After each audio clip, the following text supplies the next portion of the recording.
একটু সাইলেন্ট, সবাই চুপ করে প্লিজ। সবাই চুপ করি। আবার শুরু করেন। আচ্ছা, আমরা সাংবাদিক বন্ধুগণ, আসসালামু আলাইকুম। আমরা কিছুক্ষণ পূর্বে মার্কিন যুক্তরাষ্ট্রের সহকারী পররাষ্ট্রমন্ত্রীর সঙ্গে শুভেচ্ছা এবং মত বিনিময় হলো। আমাদের সম্মানিত আমিনুল জামাত ডক্টর শফিকুর রহমানের সঙ্গে মত বিনিময় হয়েছে। এক্ষুনি তিনি মত বিনিময়ের উপরে খুব সংক্ষিপ্ত ব্রিফ করবেন আপনাদের সঙ্গে। আপনারা একটু প্লিজ সাইলেন্ট থাকবেন, তাহলে শুনতে পারবেন। জি, আসসালামু আলাইকুম।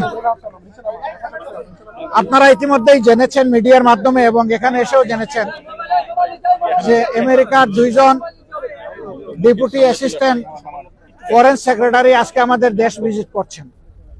আমাদের সাথে এটা তাদের দ্বিতীয় মিটিং। এর আগে তারা বিভিন্ন পাবলিক এবং প্রাইভেট বিশ্ববিদ্যালয়ের বিসিদের সাথে বসেছিলেন। সেখানে মত বিনিময় করার পরে রাজনৈতিক দল হিসেবে আমাদের সাথে তারা প্রথম বসেছেন। তাদের সাথে আমাদের খোলামেলা কথা হয়েছে। তারা বাংলাদেশের বর্তমান রাজনৈতিক অবস্থা জানতে চেয়েছেন। তারা আগামী ইলেকশন কখন হবে, কিভাবে হবে, এটা জানতে চেয়েছেন। তারা জানতে চেয়েছেন যে সবগুলা দল রিফর্ম চাচ্ছে, সেই রিফর্মটা কি হতে পারে, আমরা কি চাচ্ছি, আমরা যদি আগামীতে দেশের দায়িত্ব পাইতে হলে আমাদের ইকোনমিক পলিসি এবং ফরেন রিলেশনটা কেমন হবে। তারা রিজিয়নাল বিভিন্ন বিষয়ে, আঞ্চলিক বিষয়গুলো আমাদের কাছ থেকে জানতে চেয়েছে।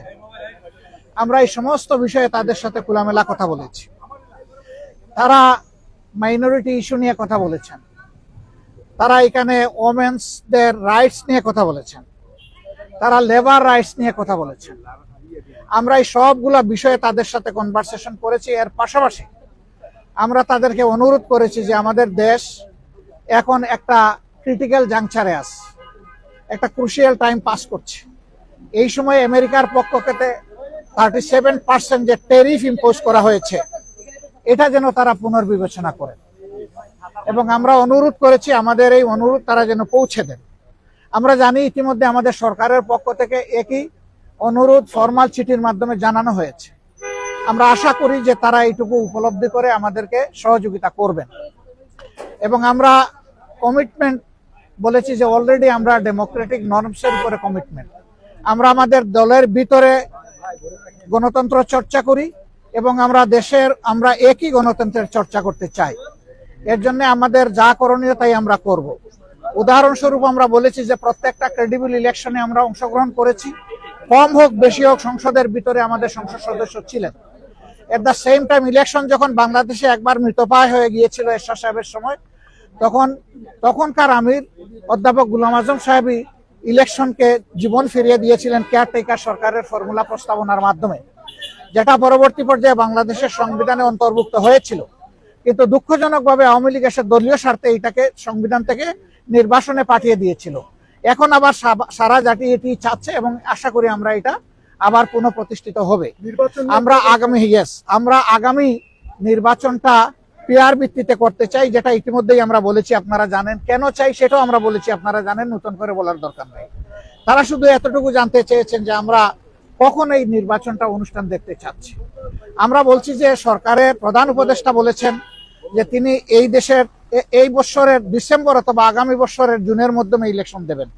আমরা তার কমিটমেন্টে তিনি ঠিক আছেন এটা দেখতে চাই। আর আমাদের ভিউ হচ্ছে যে এটা রমজানের আগেই শেষ হয়ে যাওয়া দরকার। ওই জুন পর্যন্ত অপেক্ষা করলে তখন বর্ষা, ঝড় ঝাপটা, বিভিন্ন ধরনের প্রাকৃতিক দুর্যোগ আসবে, তখন আবার ইলেকশনটা অনিশ্চিত হয়ে যাওয়ার আশঙ্কা দেখা দিবে। আমরা এই জন্য চাচ্ছি ওই আশঙ্কার আগেই, রমজানের আগে যাতে এটা হয়ে যায়, আমরা সেটা আমাদের মত। আমরা বলেছি যে এরকম